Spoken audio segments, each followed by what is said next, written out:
नमस्कार।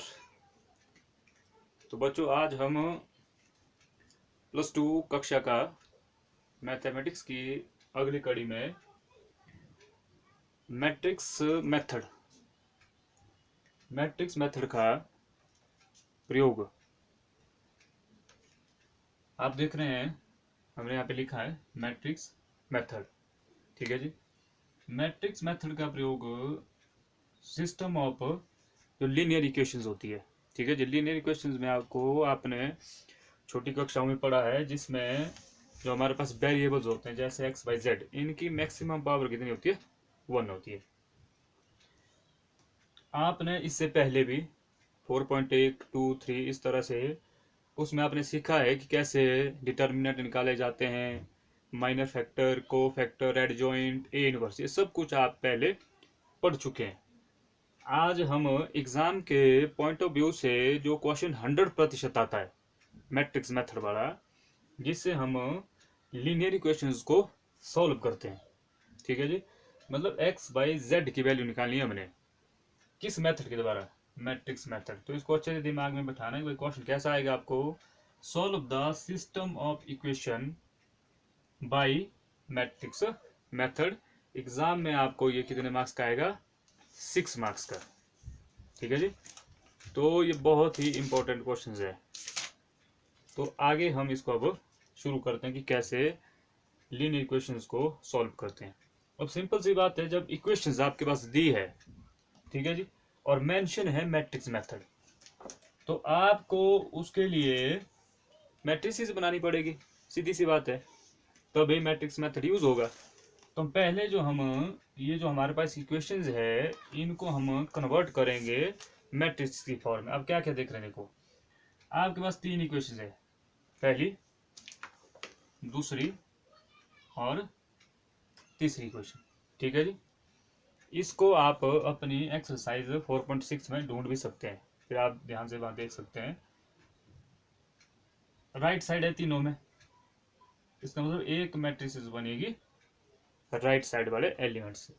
दूसरा आप देख रहे हैं, हमारे पास वेरिएबल है 3, एक्स बाई जेड, एक मैट्रिक्स बनेगी इन वेरिएबल्स की। तीसरा आप देख रहे हैं कि भाई एक्स बाई जेड के आगे कुछ नंबर लिखे हैं, इनको हम इंग्लिश में कोफिशिएंट कहते हैं। जैसे यहाँ एक्स का कोफिशिएंट, हिंदी में आप ज्यादा समझ सकते हैं, मतलब एक्स का गुणांक, जो एक्स को क्या कर रहा है? गुणा। हर इक्वेशन में एक्स के आगे, वाई के आगे, जेड के आगे सबके गुणांक होते हैं जो उनको गुणा कर रहे होते हैं। ठीक है जी। एक मैट्रिक्स हमारे पास बनेगी, ये जो वेरिएबल एक्स वाई जेड तीनों इक्वेशन में है, इनके कोफिशिएंट की। ठीक है जी। तो सबसे पहले जो हम लीनियर इक्वेशंस को किस फॉर्म में लिखेंगे? मैट्रिक्स फॉर्म में। तो आप उसमें क्या लिखेंगे? The system of equations can be written in the form A X equal to B. ये हम अपनी तरफ से मानते हैं कि भाई चलो कोई मैट्रिक्स, पहली मैट्रिक्स ए है, दूसरी एक्स है, और जो बराबरी में है वो कौन है? बी है। अब ये सिंपल समीकरण है, इक्वेशन है। ठीक है जी। अब इक्वेशंस को कैसे सॉल्व किया जाता है? आपको ने ये देखना है कि भाई जिसके अंदर एक्स वाई जेड होंगे, अब जैसे हमारे पास यहाँ मैंने नीचे लिखा है एक्स की वैल्यू, उसके अंदर कौन से एलिमेंट होंगे? X Y Z. जिसकी वैल्यू निकालनी हो तो उसको हम एक साइड रखते हैं और चीजें ले जाते हम दूसरी साइड। तो एक्स के साथ यहाँ पे ए क्या कर रहा है? मल्टीप्लाई। तो उधर जब राइट साइड में जाएगा तो इसका बनेगा ए इनवर्स। इसी की सारी बात है, किसकी? ए इनवर्स की। ठीक है जी।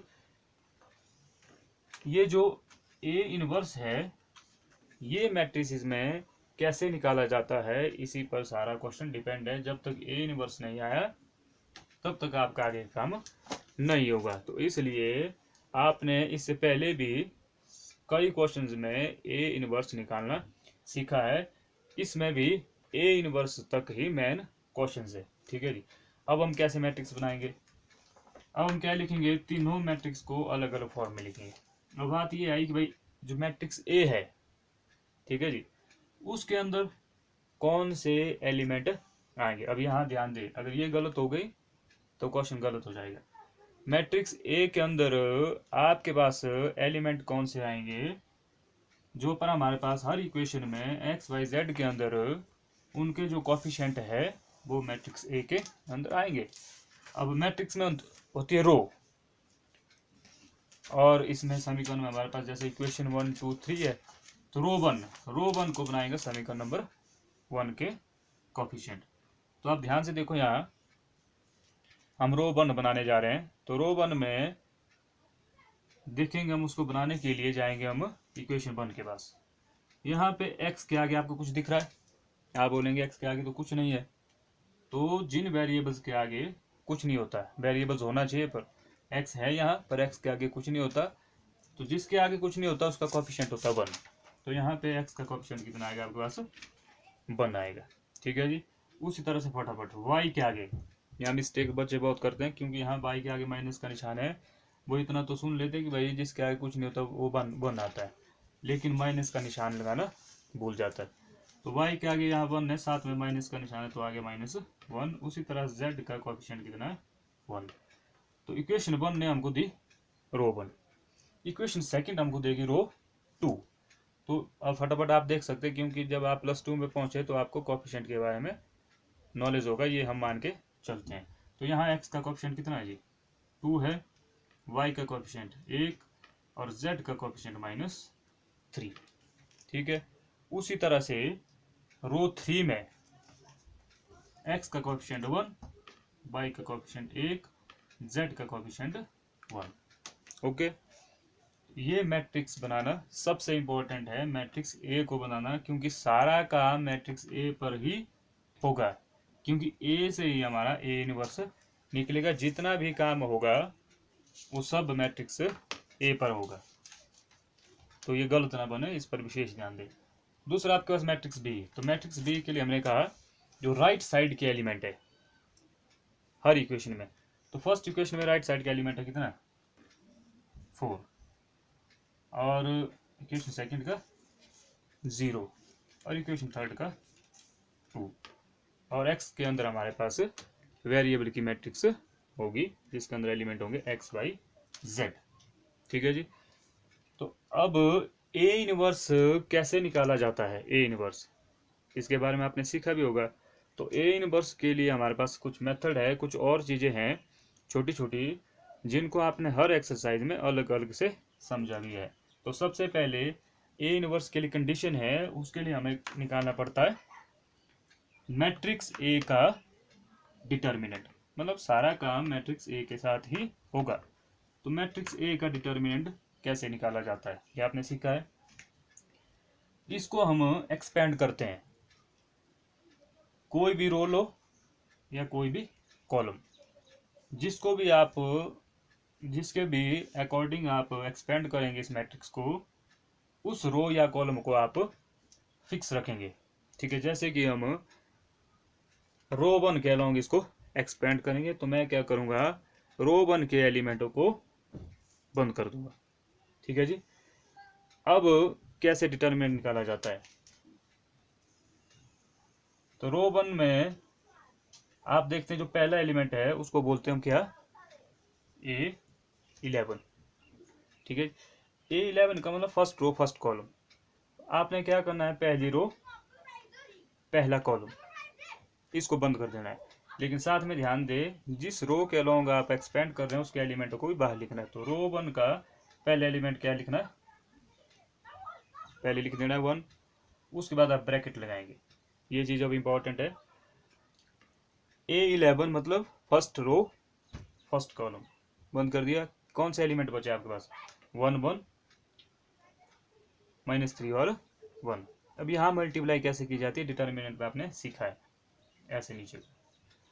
तो यहाँ पे आप 1 की मल्टीप्लाई 1 के साथ, 1 1 जा 1, फिर माइनस करते हम, 1 3 जा 3। साथ में ध्यान रहे हमारा जो आंसर आया मल्टीप्लाई करके वो -3 आया, लेकिन यहाँ ऑलरेडी पहले हमारे साथ माइनस चलता है, तो माइनस माइनस क्या हो जाता है, प्लस। तो फिर हम आगे पहले से ही क्या लगा देंगे, माइनस। इसको विशेष ध्यान दें, यहाँ बच्चे बहुत गलती करते हैं, यहाँ पहले ही आपने माइनस लगा देना है। ठीक है जी, क्योंकि माइनस को प्लस में बदलना आसान है। अब सेकंड एलिमेंट देखो यहाँ कितना है, रो हमारी फिक्स रहेगी, रो फर्स्ट फिक्स, अब कॉलम बदलेगा, पहली रो फिक्स है, सेकंड कॉलम। ठीक है जी। लेकिन आप देखेंगे कि भाई रो 1 में जो सेकंड एलिमेंट है वो कितना है, -1 है। यहाँ फॉर्मूले को ऑलरेडी माइनस चला तो माइनस माइनस क्या हो गया प्लस, यहाँ निकला +1 बाहर। रो 1 को फिक्स रखेंगे और कॉलम 2 को हम बंद करेंगे तो आपका एलिमेंट बचे 2 1 ज़ा 2, फिर यहाँ माइनस ऑलरेडी लगाएंगे, 1 3 ज़ा 3 क्या बदल जाएगा प्लस में, फिर +1। उसी तरह से रो फिक्स रहेगी, कॉलम आएगा थर्ड, एलिमेंट बचेंगे आपके पास 2 1 ज़ा 2 1 1 ज़ा 1। ठीक है जी। तो इस पर आपने ज़्यादा विशेष ध्यान देना, ये गलत नहीं आना चाहिए। अगर डिटर्मिनेंट गलत है सारा सवाल गलत हो जाएगा आपको। अब सिंपल है, पहले ब्रैकेट सॉल्व होता है। ठीक है जी। तो 1 3 हो गया 4 4 1 ज़ा 4, ये प्लस 2 3 5 हो गए 5 1 ज़ा 5, 2 में 1 माइनस किया तो 1 बच गया, 1 1 ज़ा 1, टोटल आ गया 10। अब ए इनवर्स की कंडीशन है, जो डिटर्मिनेंट है आपके पास वो जो है 0 के बराबर नहीं आना चाहिए। तो बिल्कुल हमारा डिटर्मिनेंट भी 0 के बराबर नहीं आया। जब डिटर्मिनेंट 0 के बराबर नहीं आता है तो हम कहते हैं ए इनवर्स एग्जिस्ट, क्योंकि आपके पास डिटर्मिनेंट की जो वैल्यू है वो 0 के बराबर नहीं आई, इसलिए ए इनवर्स क्या हो गया, एग्जिस्ट हो गया। ठीक है जी। आज हम इतना ही सीखेंगे थोड़ा थोड़ा। तो सबसे पहले, नहीं तो वीडियो हमारा लंबा चला जाएगा, मैट्रिक्स मेथड में जब लीनियर इक्वेशंस आपके पास दी होती है, सबसे पहले उन लीनियर इक्वेशंस जितनी भी होगी उनको हम मैट्रिक्स फॉर्म में लिखेंगे, तभी मैट्रिक्स मेथड अप्लाई होगा। ठीक है जी। तो कितनी मैट्रिक्स हमारे पास बनती है, 3 मैट्रिक्स। पहली मैट्रिक्स जो ए होगी वो बनेगी वेरिएबल के कोफिशिएंट से। ठीक है जी। मैट्रिक्स बी जो होगी वो बनेगी उन एलिमेंट्स से जो राइट साइड में होंगे, और मैट्रिक्स जो एक्स होगी उसके अंदर जिनकी वैल्यू हमने निकाली x बाई जेड। तो सिंपल यहाँ पे हमको दिख रहा है कि भाई जो x जब अब लेफ्ट साइड रखा, ए को पहली साइड ले जाने से ए का बन गया ए इनवर्स। अब ए इनवर्स निकालने का मेथड है, ए इनवर्स निकालने का क्या मेथड है कि जो मैट्रिक्स ए है उसका सबसे पहले निकलेगा डिटर्मिनेंट। ठीक है जी। डिटर्मिनेंट निकालने का तरीका अपने पीछे आप बहुत सारी एक्सरसाइज करते आ रहे हैं।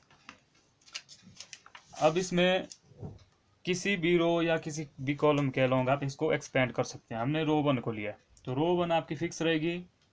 ठीक है जी। कॉलम 1 कॉलम 2 ये बदलते रहेंगे। तो रो 1 के जो एलिमेंट है उनको भी बाहर लिखना ज़रूरी है, इसको आप विशेष ध्यान दें। तो पहले जैसे हमने A11 का मतलब फर्स्ट रो फर्स्ट कॉलम 1 रखा बाहर, और जो एलिमेंट बचे उनके आपस में मल्टीप्लाई और माइनस। उसी तरह यहाँ पहले ही माइनस लगा देना है पहले, क्योंकि उसको प्लस में बदलना फिर इजी है। उसका सेकंड एलिमेंट माइनस का तो माइनस बदल गया प्लस में, फिर जो एलिमेंट बचे उनकी आपस में आपने मल्टीप्लाई माइनस प्लस जो भी आया, फिर एट लास्ट आपका जो डिटर्मिनेंट है उसकी वैल्यू 0 के बराबर नहीं आनी चाहिए। तो उसके बाद हम ए इनवर्स क्या होता है, एग्जिस्ट। इसके बाद निकालते हैं को फैक्टर्स, उसको हम नेक्स्ट वीडियो में निकालेंगे। आई होप कि आपको फिलहाल यहाँ तक समझ आ गया होगा। इसको हम थोड़ा थोड़ा करेंगे ताकि क्वेश्चन 6 मार्क्स का जो एग्ज़ाम में आता है ये पूरा आपका एक एक स्टेप सही से क्लियर हो जाए और आपको मैक्सिमम मार्क्स इसके मिले। ठीक है, थैंक यू।